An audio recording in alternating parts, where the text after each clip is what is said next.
So all that started happening, and I started seeing more and more wildlife. So, Dilip, tell us about all the planting and what happened, what goes on in your mind when doing all the planting in such a large landscape. Let's go back 40 years from today when I bought the land. At the time, this land was totally denuded. It was what little greenery there was eaten up by goats and cows, because the shepherds used to bring their flock here for grazing. So there was very little left. So it was a challenge from day one. Plus the other challenge was lack of knowledge of how things grow here in this tropical environment because of the environmental concerns. First thing we needed to do was to contain the land with a fence so the cows and the goats wouldn't come, and then to make the right kind of planting which will allow subsequent more delicate vegetation to grow. So you start with things that are hardy, that can take the arid conditions, that can survive the heat. So there are two things. One is imported trees and plants from Australia which are suited to this climate, and secondly indigenous plants such as the Panamara, which is the Nungu tree, the neem tree.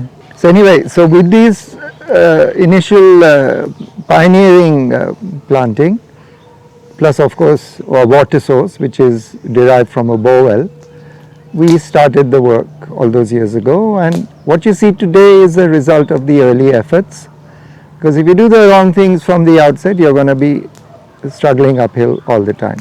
Fortunately, we have a lot of people that are experienced in this matter, so we could ask their advice and proceed. Okay. And once you had all these different species planted, let's say the indigenous ones started growing properly, what kind of change did you see in the wildlife? When I first came here all those years ago, there was very little wildlife except a few birds seen in this area. Now, a lot of the wildlife, they benefit from vegetation, from undergrowth, where they can hide, where they can, make nests. So all that started happening, and I started seeing more and more wildlife. I think the best beneficiaries were the birds, because nesting was happening. Species that you don't normally see here, they started being seen, such as the civet cats, the loris, the jackals, and a lot of reptilian creatures such as lots of lizards, geckos, all four types of snakes.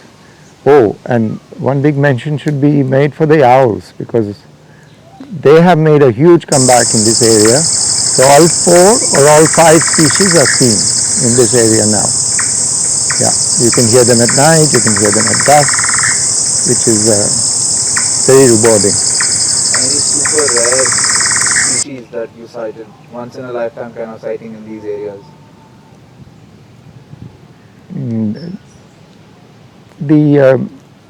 The one species that comes to mind is the Malayan night heron, which was seen on the road just outside the property. Apparently it's not to be seen in this area, but it could have been off its migratory route and happened to land in this area. Very colorful bird, very unusual to see it in this part of the world. It's also very rewarding. Very recently, my daughter was walking around in this area and she spotted a couple of eggs in the open ground, and she got a little bit of a shock. She's not a birder, so she didn't know what it was. Luckily, she reported it to us, and we found that it's a nest of the nightjar, which nests out in open. And this is soon after we did a the fence again, which is now foolproofed, or no way anything can come in. So I guess the birds are realizing that and nesting, finding it secure to nest. The second species was the thickney. That also made its nest on the ground, and there is footage of the fledglings, the eggs obviously, and yeah, so happy to see that these birds are nesting here. Nice. So this is lovely from the perspective of wildlife and forest and ecosystem. Personally, what has it brought you? There's a great sense of satisfaction and achievement. When you start with a clean slate, when you start with degraded land, when you start with almost hopelessness because of how the conditions were then, to what you can achieve for yourself, for your family, for nature, for students, for people who are interested in studying how nature works in this part of the world. It's a perfect opportunity for them, and all this is because of efforts made early on to allow for nature to make a comeback. And of course, you've heard of the Japanese practice of forest bathing, and more benefits are found to be had after you spend time in amongst trees, because trees are very sentient beings. Apparently, they're aware of your presence. They are they can do things internally, chemically, to you that you're not aware of. So eventually, all this leads to more interaction with nature. Cool. Okay. Okay.